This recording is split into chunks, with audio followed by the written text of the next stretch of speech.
right, you are live. Let's make this happen. Share perplexity. Okay, perfect. Let's see the screen. We look good. Okay, IKEA. Today we will learn about IKEA. I was just shopping for some t-shirts, some basic casual t-shirts, and I entered a mall. This mall, I basically saw that it was very interesting because in one of the luxury spaces where luxury is supposed to be a scarce product, and these brands put a lot of effort into making sure that the products are few, placed really well, and create a sense of scarcity, create a sense of a small exclusive club that not everyone has access to. They don't try to put all the products out there. They put few, they place it in the best lighting, place it separate apart to make sure that every product gets its light or gets its spotlight. And that's how they sell really expensive products. But today, the shopping mall that I went to in Vancouver, as soon as I entered the luxury space segment, it didn't look luxury. All the brands, Fendi, Burberry, Brunello Cucinelli, they were hidden in separate spaces. These they had their own area spaces, but these spaces were kind of hidden and they were not really open. And between what the in the aisles where you actually walk, they just had racks and piles of clothes over there. And I didn't understand this. So I was really curious, like, why is the space so badly designed? And who should we look at for designing a space really with care, really elegantly, that takes you from one product to the other product, and make sure that you look at every single thing. Products are well placed, products are well lit, they are kind of in a place where you get a really good idea of how this product, I can test them, but also how they would look like.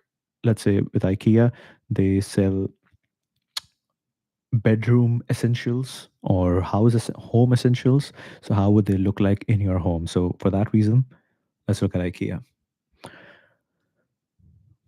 Okay, multinational conglomerate known for its affordable and stylish home furnishings. Let's see, we got some beautiful pictures. Also, IKEA is not American, so we might learn about something interesting about how a brand that came from outside America, from Europe specifically, and how they grew big across the world. 43 by Ingvar Kamprad in Sweden, grown to become the world's largest furniture retailer since 2008. Since 2008, okay. So founded in 1943, and only since 2008 they became the world's largest furniture retailer. Name IKEA is an acronym derived from Kamprad's initials. Okay, Ingvar Kamprad, the family farm, and Tard, where he was born, and okay, I cannot pronounce this. His homeland in Småland. Okay, okay, that's cool. Ingvar Kamprad, Elm Tard, Died. Okay, IKEA. Specializes in ready to assemble furniture, kitchen appliances, and home accessories. The company's business model emphasizes cost control and efficient production methods, allowing it to offer lower prices compared to competitors. Immersive shopping experience, this is what we're looking for, is characterized by large stores featuring decorated room settings where customers can interact with products. As of September 24, operates 473 stores across 63 countries, reported sales figure of 41.1 billion euros for fiscal year 24, employs a complex corporate structure involving franchisees and managed store operations, while Inter IKEA Systems BV oversees branding and supply chain management. Designed to provide a unique shopping experience, customers can explore various styles of furniture and home decor, often accompanied by Swedish food offerings in the restaurant. I went to their cafeteria and they had some beautiful, really good meatballs. That was really good. Often accompanied by Swedish food offerings at the restaurants. IKEA Downtown Toronto store features a compact format tailored for urban living, showcasing over 3,500 products and emphasizing sustainability. Committed to reducing its environmental footprint through initiatives like renewable energy investments and sustainable packaging. Focus on eco-friendliness extends to product offerings that meet high environmental standards.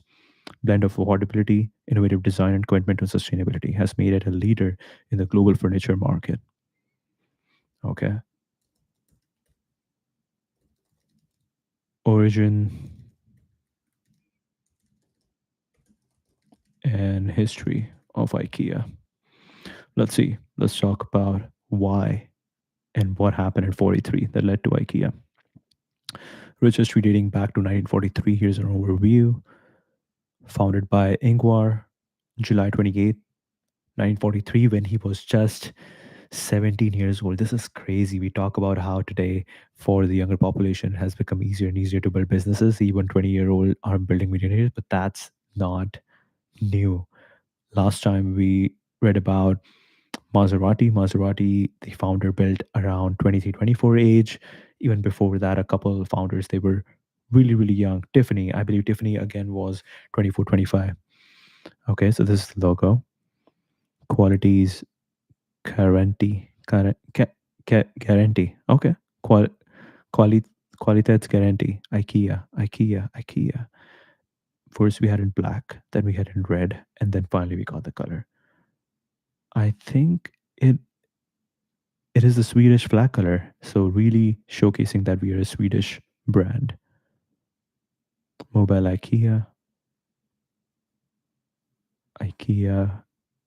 Ingang. Okay, we have the logo evolution here.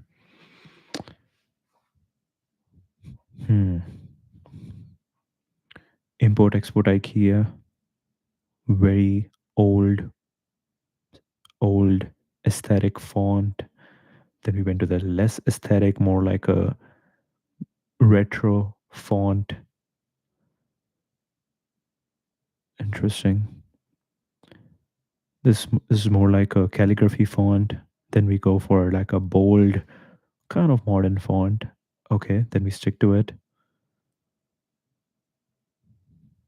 There was a time when they spelled out every single letter. Ingvar Kamprad, EA, IKEA, Mobile, IKEA, Elmhult.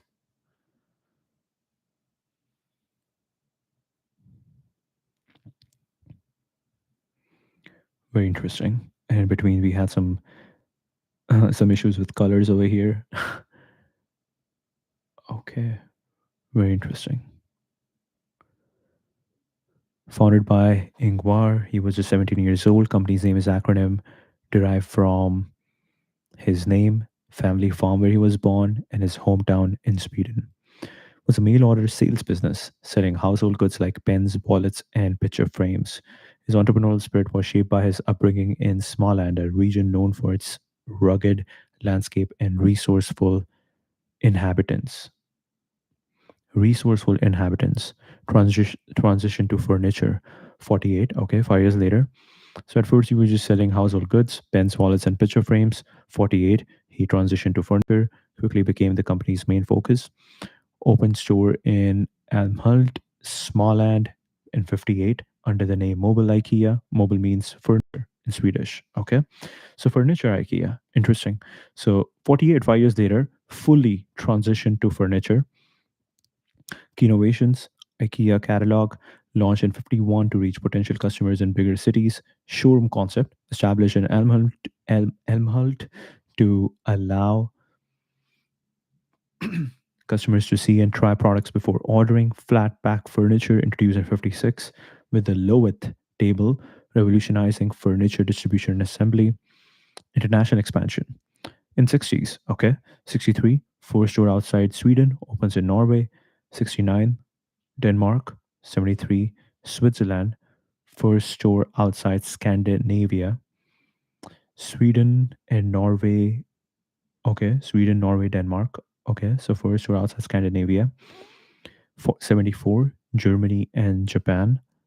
75, Australia and Hong Kong. 76, Canada. 85, United States. Okay, this is like the reverse of how modern technology works. Modern technology is built in the United States, in Silicon Valley, and slowly rolled out to Canada first, and then to Europe, and then to the eastern countries, the eastern world. But over here, we have things going to United States at the very end, 85. Okay. Evolved over time. The corporate structure, complex corporate structure evolved over time. Inca Holding BV Netherlands owns the Inca Group, managing retail operations and services. Inter IKEA Systems BV Netherlands owns and manages the IKEA brand. Inter IKEA Holding BV oversees design, manufacturing, and supply. Okay. Hmm. Inca Holding BV owns the Inca Group, managing retail operations and services. Hmm. Inter IKEA Systems BV owns and manages the IKEA brand. Inter IKEA Holding BV oversees design, manufacturing, and supply. I think this is an issue we see a lot with European brands to for tax structure purposes, in general for legal and global expansion. They have a very complex corporate structure if they have to go global. And they kind of have to go global if they want to really serve the industry because the market in the country is really small and they don't really offer a really good they don't really offer a good corporate support if you want to go global. On the other hand, if you have a US company, I think it just being built in US, it would be much simpler. Known for its affordable, stylish home furnishings and unique shopping experience, 2008 became the world's largest furniture retailer. Company continues to expand globally, maintaining its focus on low prices, good quality, and innovative design rooted in its Swedish heritage. Journey from small mail order business to a global furniture giant exemplifies the vision of its founder Ingvar Kamprad to create a better everyday life for the many people. Interesting. Better everyday life for the many people. So make good quality products cheaper, give access to everybody so they can put into their house, put into their home, make their home look fresh, lively, feel like home, and make better everyday life for them. Okay. Let's see what we have specifically about the founder over here. Visionary entrepreneur who founded IKEA, world's most recognizable furniture and home goods retailer. Born into humble beginnings in Småland, Sweden, young age of 17, he founded IKEA. 43, the name is his acronym. Shaped by his upbringing in Småland, a region known for its rugged landscape and resourceful inhabitants. Here's Ingvar with a baby chair. Okay. Business acumen led to several key innovations that transformed IKEA into a global powerhouse. Furniture focus. 48 Camprad began selling furniture, which quickly became the company's main product line. 5 years later, IKEA catalog 51 to reach potential customers in large cities. Showroom concept established the first IKEA showroom in Almhult, allowing customers to see and try products before ordering. Flat pack furniture, we read that. International growth, world's largest furniture in 2008, 2022, reported retail sales of 44.6 billion euros, operates 460 stores globally, employing 231,000 people. Personal philosophy, frugality and cost conscious approach to business and life. He lived modestly, buying clothes from flea markets and driving an old car. Thrifty mindset influenced IKEA's business model, focusing on low prices and efficient production methods. His vision was to create a better everyday life for the many people through affordable, well designed furniture. He definitely has done this. It's a well designed product. Despite IKEA's success, structured the company in a way that limited his personal wealth. Hmm. He placed ownership of the IKEA brand into a complex network of foundations and holding companies. Stick Thing Inca Foundation controls most IKEA stores, while the Interogo Foundation holds trademark rights. Hmm. So retail operations and the actual brand. The structure was designed to preserve IKEA's culture and ensure its long-term survival rather than enriching his heirs. Oh wow. Okay, I was just going to look into it. Is he still alive? He passed away in 2018. at the age of 91, leaving behind a global retail empire and lasting legacy of innovation in furniture design and retail business practices. Very interesting. I'm curious when he actually decided to make the structure complex and when did he start thinking about the wealth and succession plan? Was it because of global expansion or was it after he realized that IKEA is has turned out to be something way bigger than what I imagined? Okay, but where do we start? We will. This was very interesting.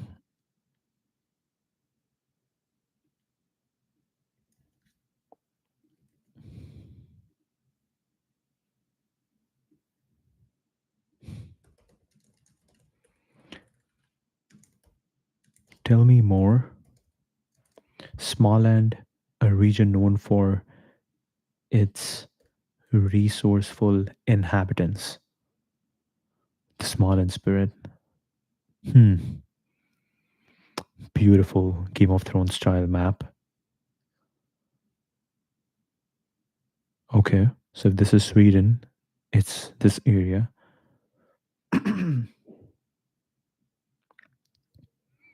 This is a beautiful photo. Okay. I'm obviously pronouncing this wrong, Smaland, but we'll check this later what it's actually pronounced. Southern Sweden, known for its unique culture and resourceful nature of its inhabitants, characterized by its challenging landscape, rocky, poor soil that made traditional agriculture different, vast forests covering much of the region, numerous lakes and waterways. Harsh environment historically forced the small islanders to be creative and resourceful to survive and thrive. Referred to as the Nose Joe spirit, named after a small town in the region, the Smolan spirit embodies resourcefulness, making the most of limited resources, frugality, being careful and economical with money and resources, entrepreneurship, finding innovative ways to make a living, hard work, perseverance in the face of challenges, community cooperation, working together to overcome obstacles. Entrepreneurial culture has a long history of small scale industry and entrepreneurship. In the 17th century, the region became known for weapons manufacturing. By the 19th century, it had transitioned to producing various household goods. 20th century saw the rise of numerous small industries and foundries. This culture of innovation and small business creation continues to this day, with small and boasting low unemployment rates and a high density of businesses. This is really cool. Really cool. Hard work, community cooperation, entrepreneurship, frugality, resourcefulness. Notable traits: thrifty, sometimes jokingly called the Scotsman of Sweden for their frugality, straightforward, being direct and honest in their communication, industrious, hardworking and persistent in their endeavors, innovative, able to find creative solutions to problems, and resilient, thriving despite challenging circumstances. Influenced several successful businesses. IKEA, okay, so IKEA is the biggest one, founded by Ingvar, often credited his small and roots for the company's frugal and innovative approach. Husk, Husqvarna, world's largest producer of outdoor power products. Okay, world's largest producer of outdoor power products. This is interesting. Costa Bora, a renowned glassworks company, part of the Kingdom of Crystal in Småland. Two world's largest companies came out of this really tiny area, not from Europe, but from Sweden. That's crazy. The resourcefulness and entrepreneurial spirit of Småland has become part of Swedish cultural lore. King Oscar II praised the region's ingenuity in 1897, noting how they had found a new and profitable way of making a living despite the poor conditions. The region's reputation for hard work and thriftiness is often referenced in Swedish popular culture. Foster unique cultural resourcefulness, frugality, and entrepreneurship that continues to influence both the region and Sweden as whole. Okay, I'm really curious if we have. Give me some examples.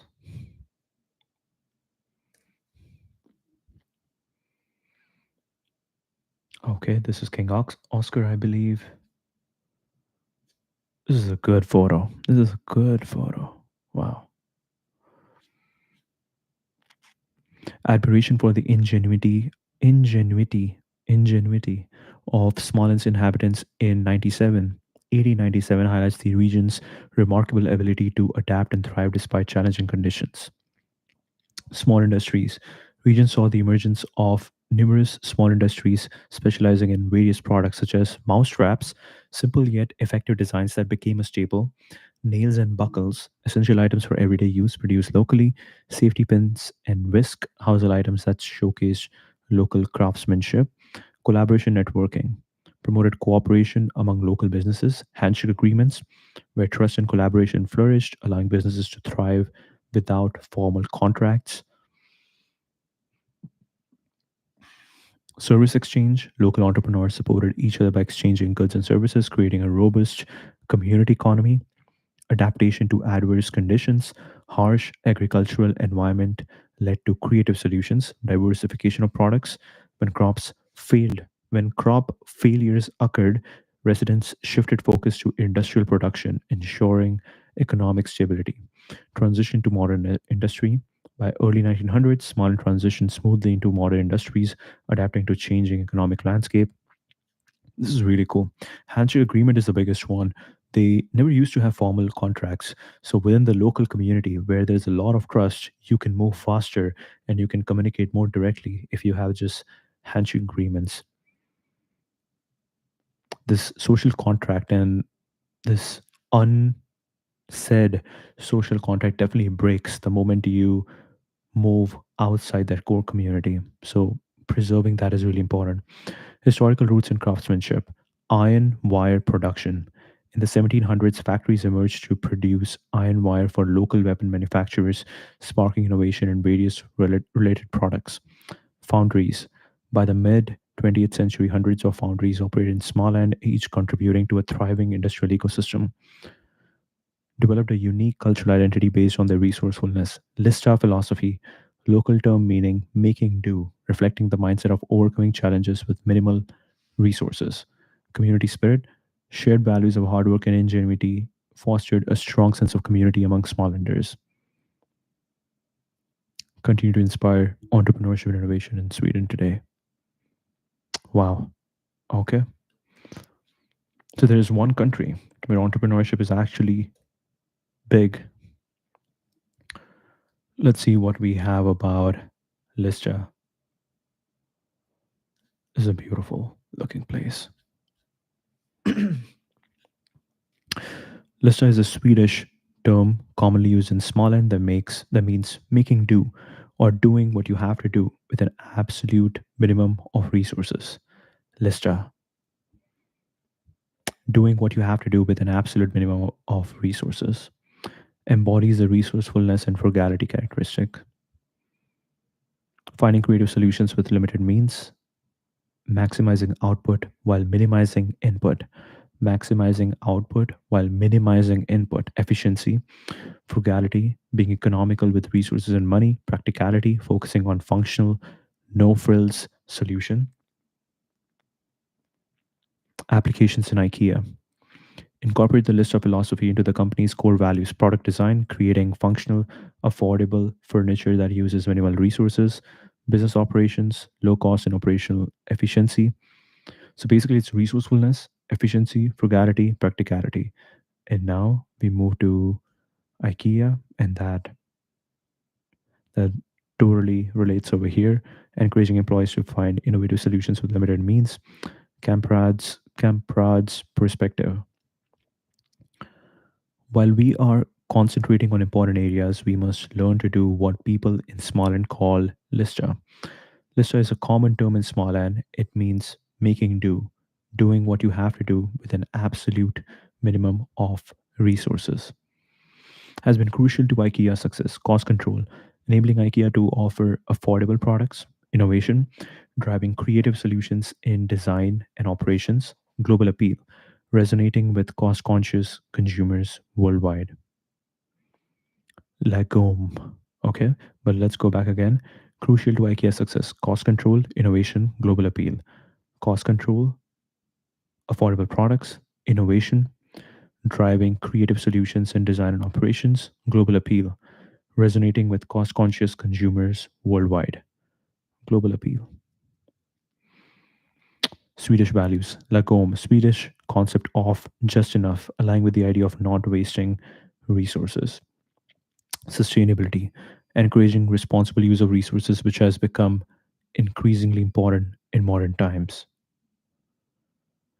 Okay, so now that we have gone deeper into this rabbit hole, let's go back to Ingvar and let's see if we can find more interesting quotes from him that can help us understand how IKEA came about.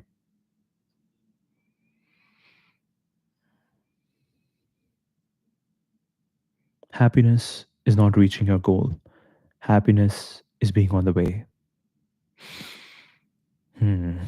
Happiness is not reaching your goal. Happiness is being on the way. Interesting.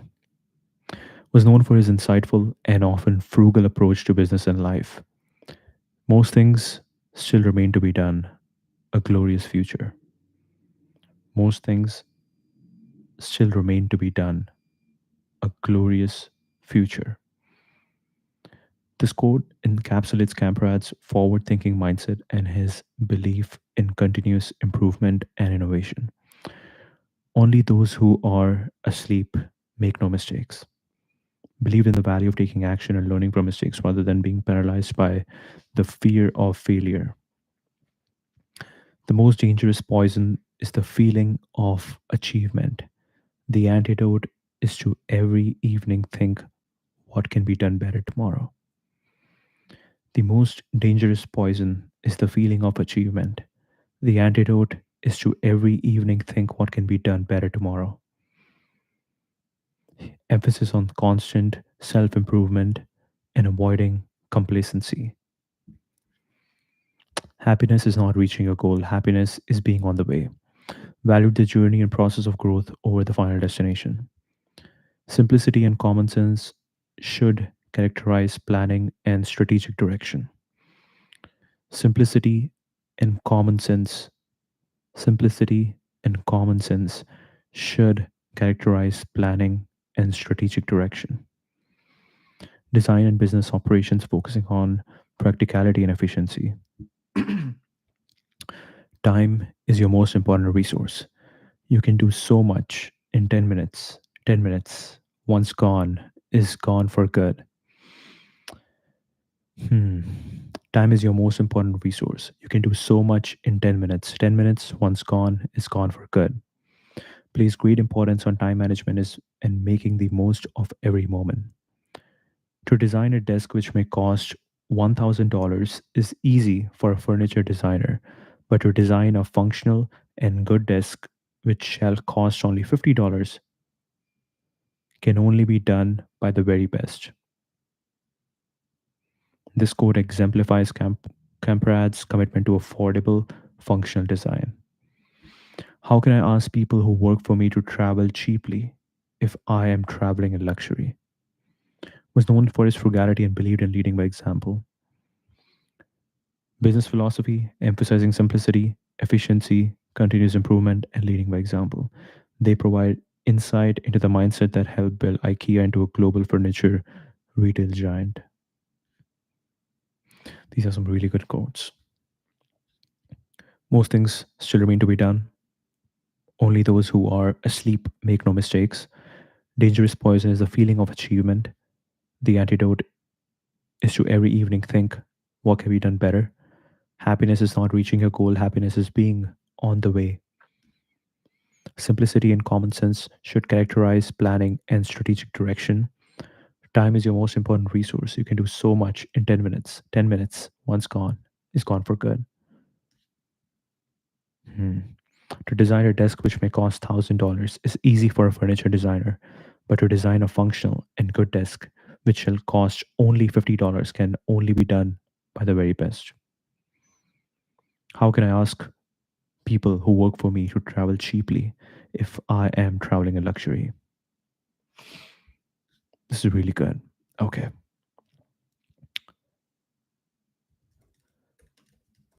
List all the CEOs of IKEA from 1943 up until now. Let's see. So for Ferrari, we saw that the founder, Enzo Ferrari, he was involved with the company for 60 years. I believe that this might be a very similar case over here. From 43 to 2024, we are talking. So we're talking about almost 80 years. I'm guessing that Ingvar was at least involved for 40 years or 50 years in this company, actively involved for 50 years in this company. Let's see.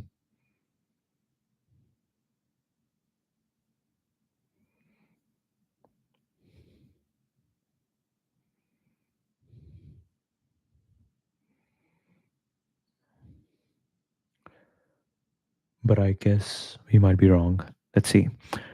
Okay. Founder of IKEA and its first CEO. He led the company from the creation until 86. So almost 40 years. 50, 60, 70, 80. Okay. So Ingvar was involved for 40 years. Then Anders Moberg, 86 to 99, 15 years. First CEO who was not the founder, he oversaw significant international expansion. Anders Dalvig, 99 to 2009, 10 years. Led IKEA during a period of rapid growth and expansion into new markets. And then Mikhail, 2009 to 2013, 4 years, continued the company's global expansion, focused on sustainability initiatives. Then 13 to 17, again 4 years. Peter emphasized digital transformation and e-commerce growth from 13 to 17. Okay. And Jesper Broden, current CEO, focusing on sustainability, affordability, and adapting to changing retail landscapes. Hmm. IKEA is a complex corporate structure. The company that operates most IKEA stores worldwide is Inca Holding BV, a subsidiary of the Stichting Inca Foundation. The IKEA brand and concept is owned by Inter IKEA Systems BV, which is controlled by Inter IKEA Holding BV. The CEOs listed above primarily refer to the leadership of Inca Holding, which operates the majority of IKEA stores globally.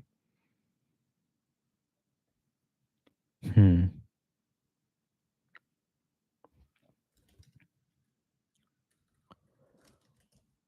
What were the major achievements during each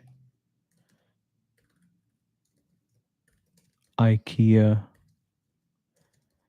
CEO's tenure? So we had some good understanding over here that first, Ingvar, just to establish the entire company, to make sure that we are focused on furniture, to make sure we have the right values, to breed the right culture for employees, and even expand globally. He was involved over there. Then Anders came in, oversaw significant international expansion. I believe he opened more stores. Anders opened even more stores and maybe more faster. Mikhail then focused on global expansion and sustainability, because now you have a lot of stores. Now you got to make sure that you're actually doing this sustainably. And then Peter came in. Peter is now focused on the digital aspect of it. And now it's Jesper. Okay. Ingvar introduced the flat pack furniture concept in 56, opened the first IKEA store in Sweden 58, began international expansion starting in Norway 63, established IKEA's core philosophy of offering affordable, well designed furniture for the masses. Anders continued IKEA's expansion, implemented a low cost, high quality strategy. Okay. Established 30 buying offices around the world to reduce cost. 30 buying offices around the world to reduce cost. Developed IKEA's core competence in offering good quality at cheap prices.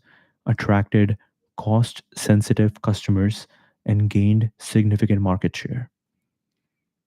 Attracted cost sensitive customers and gained significant market share. Then we have Anders, oversaw a period of rapid growth and expansion into new markets, introduced IKEA shopping online in 2000. Okay. Introduced IKEA shopping online in 2000, launched IKEA labeled foods in 2006. This is also when during Anders' time, IKEA was already named as the largest furniture retail company. Focus on sustainability initiatives, expanded IKEA catalog to 110 million copies in 17 languages by 2008. Mikhail continued global expansion, further emphasized sustainability initiatives, navigated IKEA through the global financial crisis. Okay, that's interesting. Peter emphasized digital transformation and e commerce growth, focused on adapting IKEA to changing retail landscapes. Hmm. Jesper continued focus on sustainability, affordability, adapting to changing retail landscapes, oversaw reduction in IKEA's climate footprint while growing the business, implemented initiatives like Skills for Employment Program for Refugees and the Inca Group Neighborhoods Scheme. Hmm.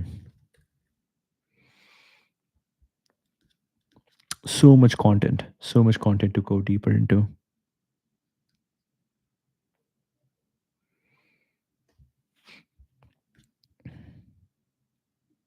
Hmm.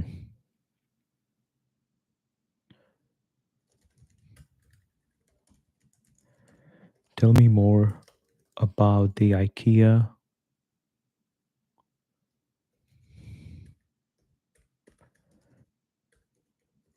shopping experience, the IKEA effect. So there's a video that goes deeper into this concept. Okay, showroom. You enter here, go to the living room, sofa bed, wall units, kitchen, dining, bedroom, workspace, children's place. Okay, and then marketplace. You go to the cook shop, what is this? Tableware,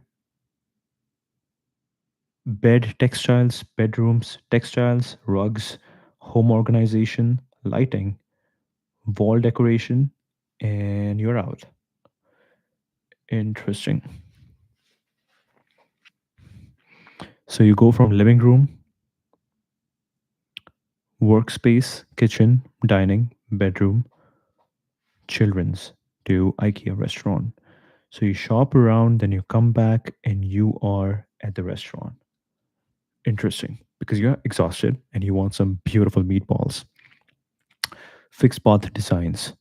Use a fixed path layout guiding customers through a predetermined route.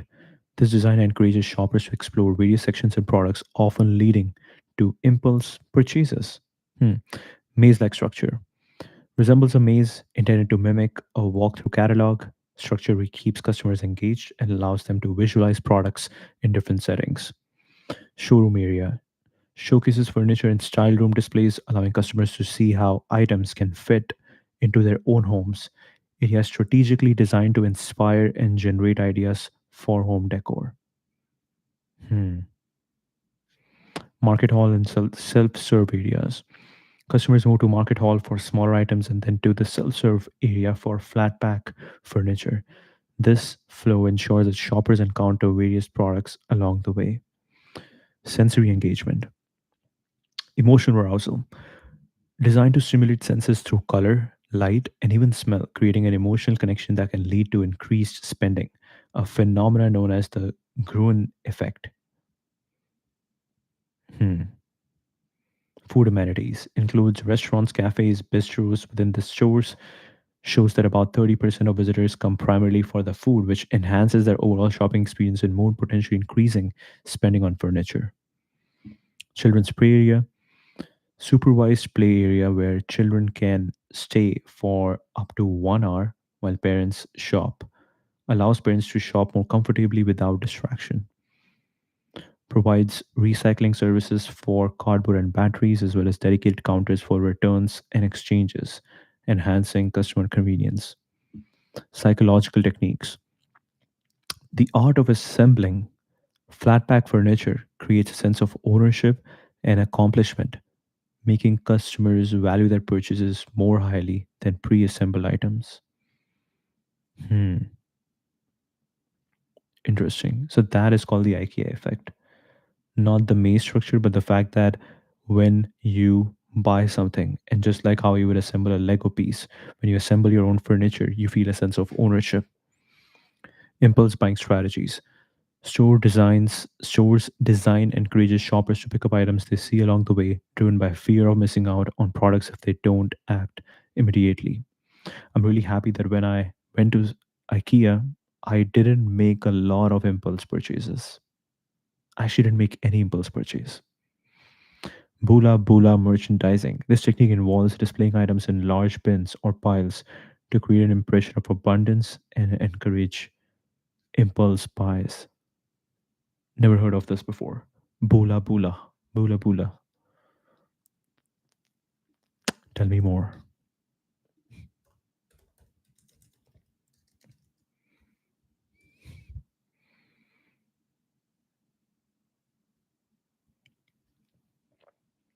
Employed by IKEA and other retailers to create a perception of abundance and value. Bula Bula refers to the practice of displaying items in large, seemingly disorganized piles or bins. Likely originates from the Swedish word bula, meaning to boil or to bustle, implying a sense of activity or abundance. Okay, so this is what we are referring to. Too many of them piled up. Hmm. Visual presentation. Items are jumbled and stacked in large bins or piles, creates an impression of abundance and availability. Display often appears slightly chaotic or disorganized. Psychological effect. Perception that items are inexpensive due to their abundance triggers a treasure hunt mentality in shoppers, encouraging them to dig through items. Stimulates impulse buying by making products seem more accessible and affordable.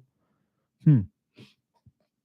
Interesting. It makes it seem more affordable because it's in abundance. So you would think like, oh, it's not, yeah, it's not like a luxury product where you just have you have this specific place where there is one product in the perfect lighting and perfect backdrop, and it is super expensive. No, it's just too many in a pile, and you're like, oh, this must be super cheap. Let me get one. Product selection, often used for smaller, lower priced items, frequently rotated to maintain a sense of novelty and encourage repeat visit. Includes impulse buy items or complementary products to larger purchases.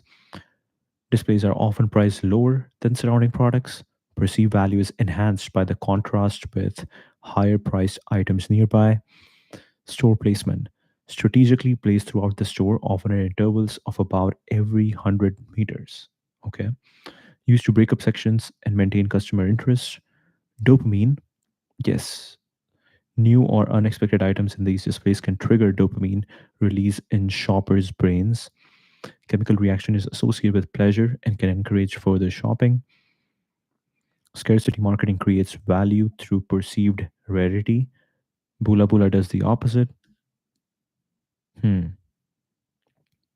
Makes sense. Cultural adaptation, criticism, manipulator tactic that encourages unnecessary purchases can lead to overspending on items shoppers didn't initially intend to buy. Okay. Hmm.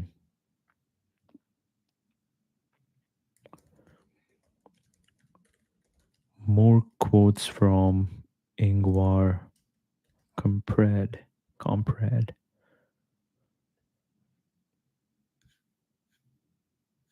Simplicity and common sense should characterize planning and strategic direction. We saw that. Waste of resources is a mortal sin at IKEA. What is good for our customers is also, in the long run, good for us. IKEA is not completely perfect. It irritates me to hear it said that IKEA is the best company in the world.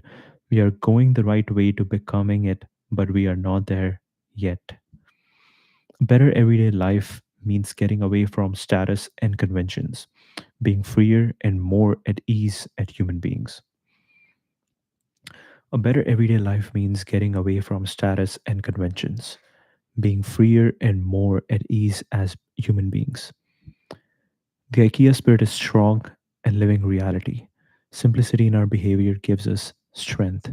Simplicity and humbleness characterize us in our relations with each other, our suppliers, and our customers.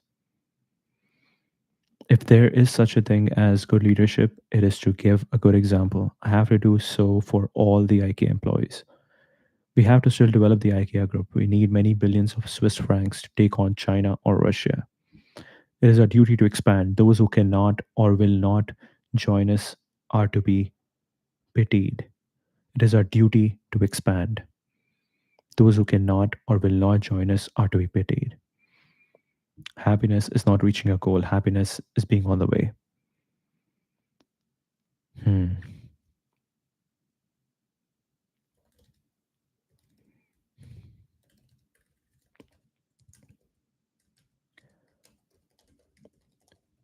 Actively involved in IKEA after stepping down in 1986. Let's see.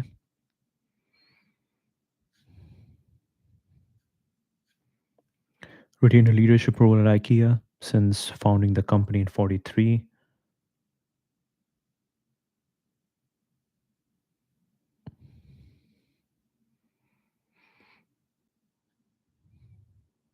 Hmm. I thought this picture was just of him walking, but there's an IKEA written behind him. It's pretty cool. IKEA of Sweden. Nice. Continued to serve on the board and maintain tight control over IKEA's operations through the company's complex corporate structure. Chaired the executive committee of the Inca Foundation. Controls most IKEA stores. Remained on the supervisory council of the Interrogo Foundation, which owns Inter IKEA Group, until his resignation in 2013. In the company for nearly 30 years after stepping down as CEO. Even when stepping down as chairman at age 87, he stated he would continue in an advisory role. I'll continue sh- I'll continue to share ideas and views. I'll continue to spend time in the stores and in the factories to work with people and help achieve constant improvement. His ongoing involvement was seen as crucial to the company's success. There were concerns about what would happen to IKEA's image and values once Kamprad was no longer involved.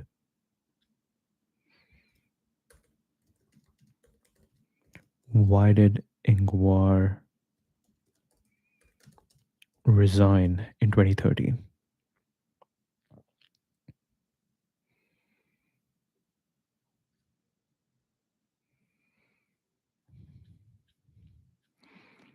Generational shift. His resignation is part of the generational shift that has been going ongoing for some years, part of a planned transition of leadership to the next generation, passing leadership to his son. Kamprad's youngest son, Matthias Kamprad, replaced Per Ludvigsen as the chairman of the holding company. This was seen as a step in transferring control to the next generation of the Kamprad family, gradual reduction of responsibilities. Move was described as a part of a gradual shift of responsibilities to his son, suggesting it was a planned step in his retirement process. Timing. I see this as a good time for me to leave the board of Inter IKEA Group, indicating he felt it was an appropriate moment for this transition. Despite resigning, he emphasized that he would continue to involve in IKEA in an advisory capacity and would continue to spend time in the stores and in the factories. Interesting. Ingvar Kamprad's family members. Let's see. What do we have?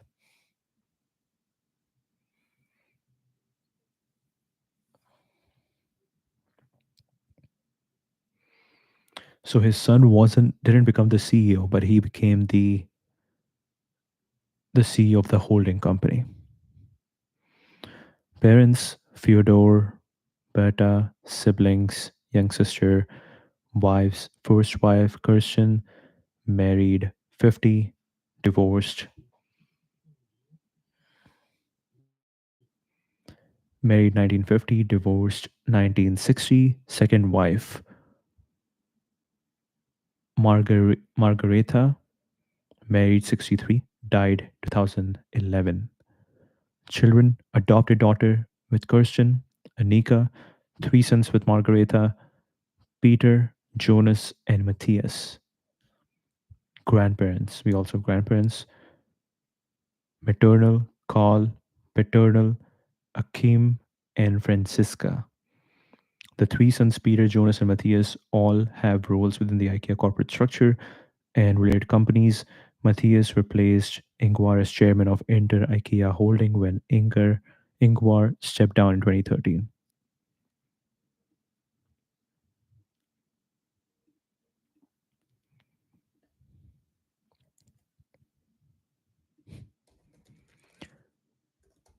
Roles of the three sons in IKEA today.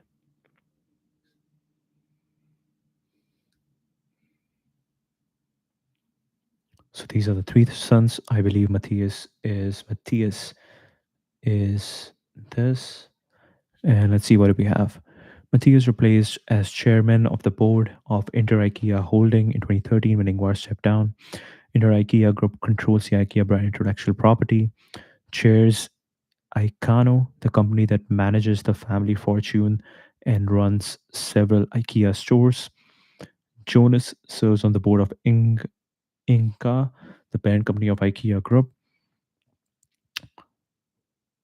put in place a complex structure to protect the company from disputes among his heirs or a takeover. The structure distributes responsibilities among the three sons across different parts of the IKEA business.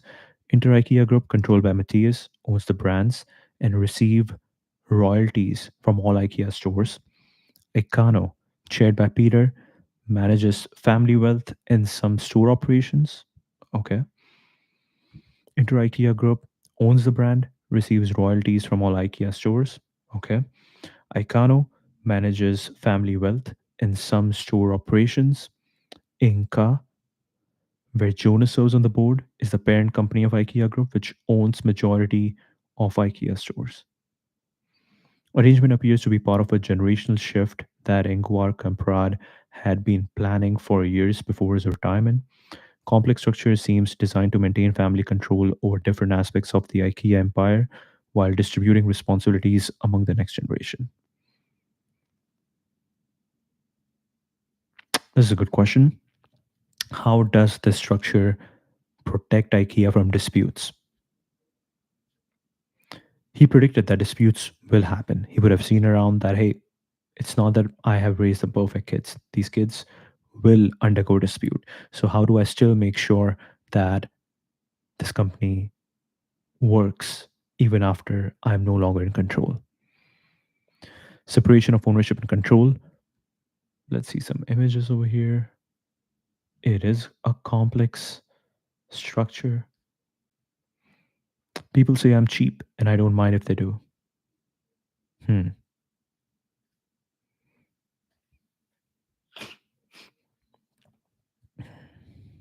There is IKEA Group. There is Inter IKEA Group, which has Intorogo Foundation, which has Inter IKEA Holding BV, which has Inter IKEA Systems BV.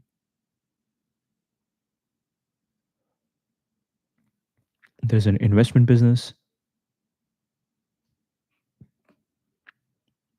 influence company leadership. Okay. Owner of IKEA Concept and IP, worldwide IKEA franchisor, gives dollars to worthy interior design ideas. Okay. Supports IKEA group companies with management advisory services. Okay. Corporate tax minimization and anti takeover protection. Hmm. Interesting.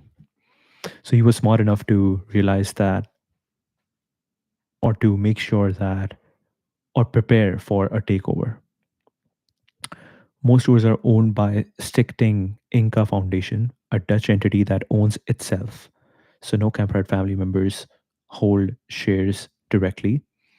The IKEA brand, trademarks, and concept are controlled by the Interogo Foundation in Liechtenstein. This structure keeps the core IKEA business outside of the family's direct control. Hmm. So nobody owns anything in the Stichting Inca Foundation. It owns itself.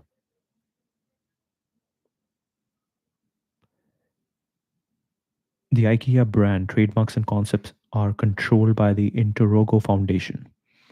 Limited family involvement are in the minority on the supervisory councils that oversee the foundation. Foundations are managed by independent boards and councils, not directly by family members. Restrictions on transferring control. Foundation statutes specify that shares can only be sold to another foundation with the same objectives. The foundation specify that the foundation statutes specify that shares can only be sold to another foundation with the same objectives. Hmm.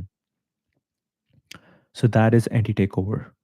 If you share, if you sell the share, but what if the objective changes? What happens then? This prevents individual heirs from selling off their stakes or taking control. Emphasis on continuity. The structure is designed to ensure IKEA outlives its founder and cannot be controlled by any individual heir. Emphasizes maintaining the IKEA concept and business model long term. Separate family assets. Kamprad heirs will inherit the separate Icano Group with assets of around $10 billion rather than the main IKEA business. This gives them some wealth but keeps the core IKEA empire independent. Clear succession planning. Kamprad began planning the structure in his 30s, long before succession became an issue. He started preparing in his 30s. Let's say, hmm, in his 30s. Let's say he started planning for it when he was 37, which means 20 years later after he started, which would be 1963. So by 1963, he was sure that IKEA is going to be big and I'm going to make it big. Maybe because they were already, yes, they were already expanding internationally. So now he was already thinking about this, that this is going to be big. I am going to have kids and I am going to pass this down. This is going to be a family business. My children are going to be involved in this business. I'm going to make sure my kids are smart enough to help me with the business, to run the business. And he started planning in 63. That is crazy. The plan was put in place decades ago, reducing potential of disputes later. Hmm. I'm curious, what was the reason for divorce with his first wife? Was it because of the wife? Was it because they had different plans about the future? Let's see.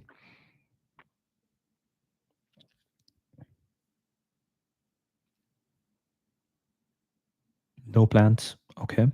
Married Kirsten, or we have no information, who was a secretary at Swedish radio in 50. Couple adopted a daughter named Anika as they were unable to have children of their own. Camprad and Wadling divorced in 60 after about 10 years of marriage, described as acrimonious, considered himself a real beep regarding the divorce, suggesting he felt some guilt or regret about how it was handled, reconciled the differences before Kirsten's death several years later, also later reconciled with his adopted daughter, Anika.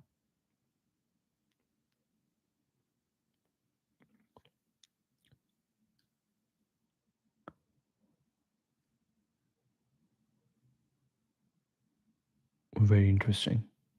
Okay, let's see if we have. So we did talk about the sons, but did we talk about the daughter Anika, adopted by Ingvar and Kirsten? Couple adopted Anika because they were unable to have children of their own. Went through an acrimonious divorce in 61. They had resolved the differences by the time Kirsten died several years later.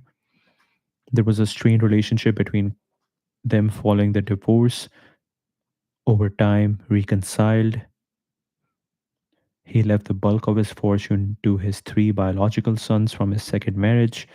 Anika was planned to receive about $300,000 from Comprad's estate, which is a relatively small amount compared to his estimated net worth of nearly $60 billion at the time of his death. Anika stated that she was happy with the arrangement regarding her inheritance. Hmm.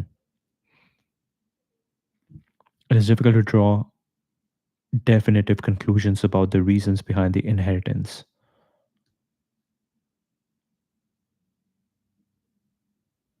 This is a beautiful picture. We are not sure if we have more details about Anika.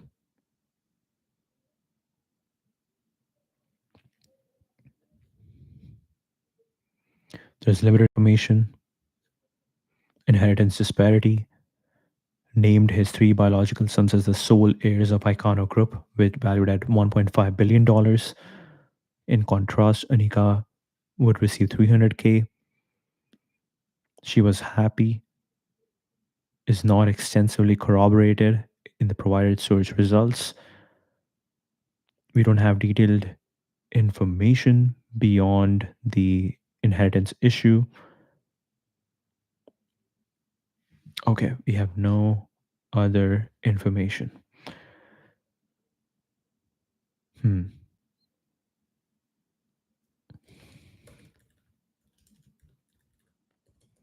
IKEA revenue in the past 10 years.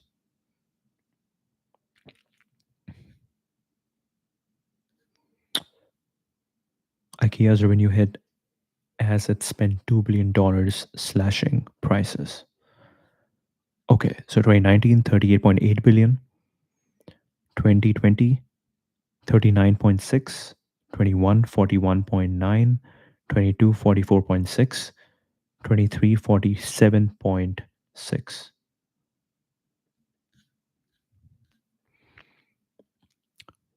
Shown consistent growth over the years, 38 in 2019 to 47 in 23. However, Inca Group, IKEA's parent company, reported a 5% drop in retailer sales to 39.6 for the 12 months ending August 31, 24. COVID 2019 pandemic impacted sales, particularly in store visits. IKEA had focused on improving affordability for customers, even at the cost of revenue growth.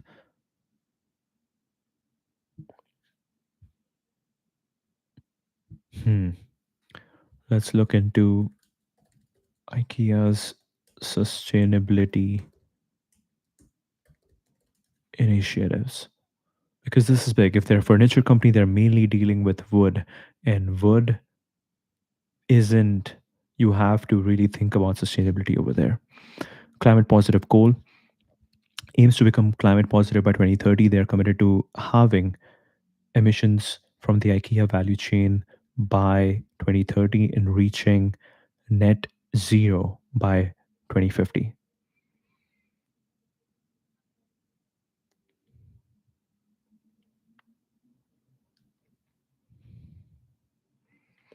They definitely have a massive, massive footprint. Renewable energy reached 100% renewable electricity for all IKEA operated factories, packaging, and distribution units globally. They're investing in solar panels and wind farms, owns 165 megawatt wind farm in Texas and 42 megawatt wind farm in Finland, generated more renewable energy than the company as a whole consumed. In 2023, IKEA generated more renewable energy than the company as a whole consumed. Circular business model. Transitioning towards a circular business model introduced a buy, back, and resell service where customers can sell back gently using IKEA furniture for a store credit. Exploring furniture rental to extend product life cycles. Hmm. Furniture rental would be cool. 58.8% of materials sourced were renewable and 17.3% were recycled. 99.5% of wood used for IKEA products is either Forest Stewardship Council certified or recycled. They aim to use only renewable or recycled materials by 2030. designing products to be reused, refurbished, remanufactured, and recycled. Introduce more energy efficient products like the Solhita LED bulbs, which are 35% more efficient than previous IKEA LED bulbs. This is interesting. When I went to IKEA, I saw that they were just using Swedish name for everything, and it made things confusing for us. But I think it's kind of pride moment for them that they can actually teach people some interesting Swedish words. And the thing about Swedish words is that they are spelled that they are not pronounced the way they are spelled. So it's weird, but it's interesting. Waste reduction, recycle waste, including light bulbs and batteries. They have replaced non-rechargeable alkaline batteries with rechargeable LADA batteries to reduce waste. Aims to make 50% of main meals offered in the restaurants plant-based by 25. The coffee and chocolate served at IKEA stores is UTZ certified, working with environmentally friendly forest and cotton suppliers to avoid excessive use of chemicals and water. Training all employees in environmental and social responsibility, created IKEA Green Tech, a $50 million venture capital fund to invest in green technologies. They announced a $2.8 billion investment in renewable energy infrastructure. This is all very interesting, and I think we can dive deeper into a lot of things. But one thing I'm interested in is the is this. Let's see. What is Forest Stewardship Council? Because they are making furniture. Furniture comes from wood. Wood basically means that you're chopping trees. So how are they making it better?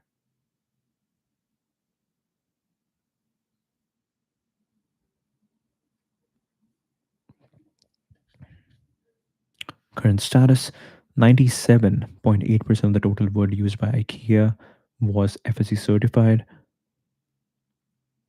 Suppliers use FSC certified or recycled wood for their home furnishing products.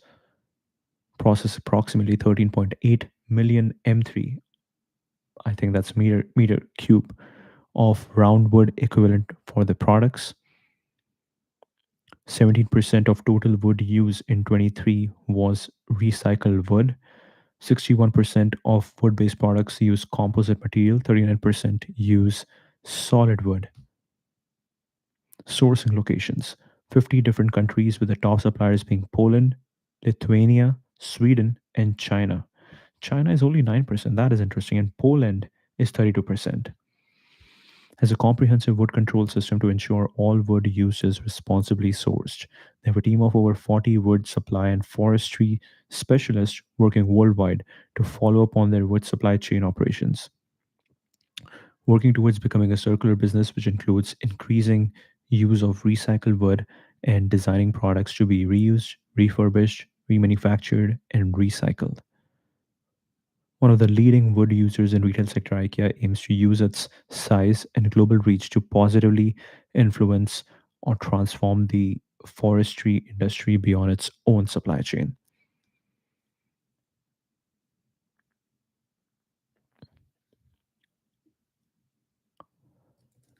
Let's see, what do we know about the Forest Stewardship Council?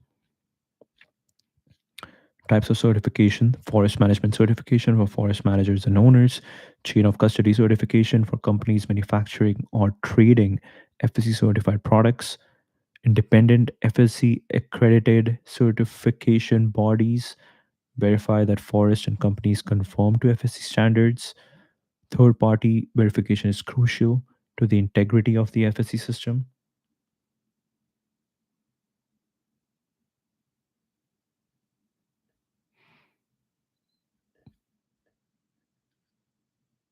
Hmm.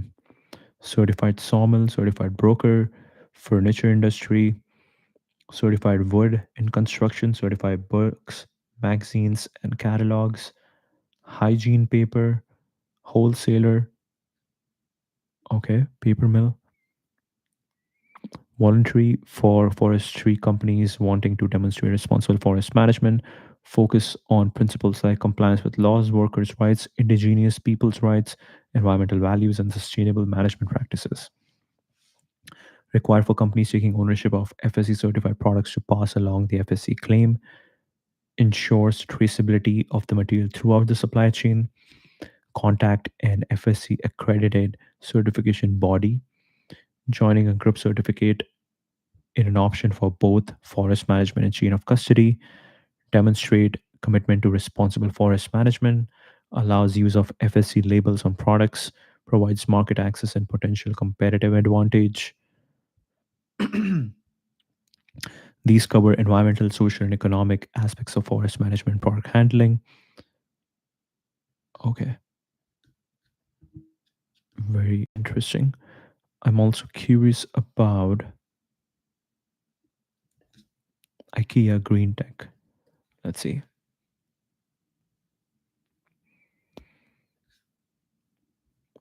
Announced in 2008, 50 million euros, located in Lund, a university town in Sweden.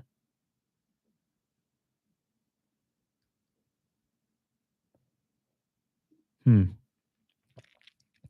Invest in 8 to 10 companies over a 5-year period, solar panels, alternative light sources, product materials, energy efficiencies, water saving and purification technologies, commercialize green technology for sale in IKEA stores within 3 to 4 years of investment. Broader sustainability goals, commitment to becoming a climate positive by 2030, promote sustainability and reduce its environmental impact. While the fund was announced in 2008, the search results don't provide information on its current status or specific investments made. So we don't have much information. But cool. That's the stream.